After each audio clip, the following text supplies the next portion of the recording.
ప్రేక్షకులందరికీ నమస్కారం అండి. సో చాలా మంది ప్లాట్లకు సంబంధించిన కొన్ని కండిషన్స్ మాట్లాడతారు కదా.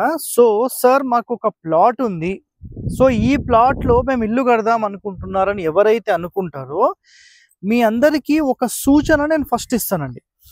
మీరు ఒక ఇల్లు కడదామని డిసైడ్ అయిన ప్లాట్ ఏదైతే ఉంటుందో ఆ ప్లాట్ అనేది ఫస్ట్ నల్ల మట్టిదా ఎర్ర మట్టిదా అనేది ఒక్కసారి మీరు క్యాలిక్యులేట్ చేయండి. తెల్ల మట్టిది అయితే అసలు ఇష్యూనే లేదు, బీడు భూములు నో ప్రాబ్లం, ఇల్లు కట్టడానికి డైరెక్ట్ రెడీ అనమాట.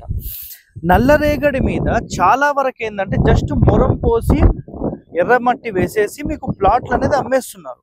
సో ఒక కస్టమర్ మనకి ఈరోజు ఇక్కడ ఇల్లు కట్టడం కోసం పిలిపించారు. మొన్న రీసెంట్గా పక్క వాళ్ళు ఒక గుంత తవ్వారు, అది తవ్విన 3 అడుగుల్లోనే నల్ల మట్టి అనేది ఉంది. సో మనకు భవిష్యత్తులో ఇల్లు స్ట్రాంగ్గా ఉండాలంటే మాత్రం నల్ల మట్టి అనేది పనికిరాదండి. సో కనీసం ఒక 6 నుంచి 8 అడుగులు ఆ నల్ల మట్టి అంతా తీసేసి మీరు మొరం కానీ ఎర్రమట్టి కానీ వేసి దాన్ని స్ట్రాంగ్ చేయాలంటే కనీసం 6 నెలల నుంచి సంవత్సర కాలం టైం పడుతుంది. సో మీరు ఎవరైనా ఇల్లు కట్టేటప్పుడు ఈ ముందు జాగ్రత్త ఒక సంవత్సరం ముందుగా మీరు చేసుకుంటే ఆ నేల స్ట్రాంగ్ అయ్యి మీరు ఇల్లు కట్టడానికి అది రెడీగా ఉంటుంది. ఇది ఒక్కటి మైండ్లో పెట్టుకోండి. సో మనం ఇప్పుడు హైదరాబాద్ నుంచి డైరెక్ట్ రాయలసీమ మీదుగా చెన్నై రోడ్కి వెళ్తున్నాం.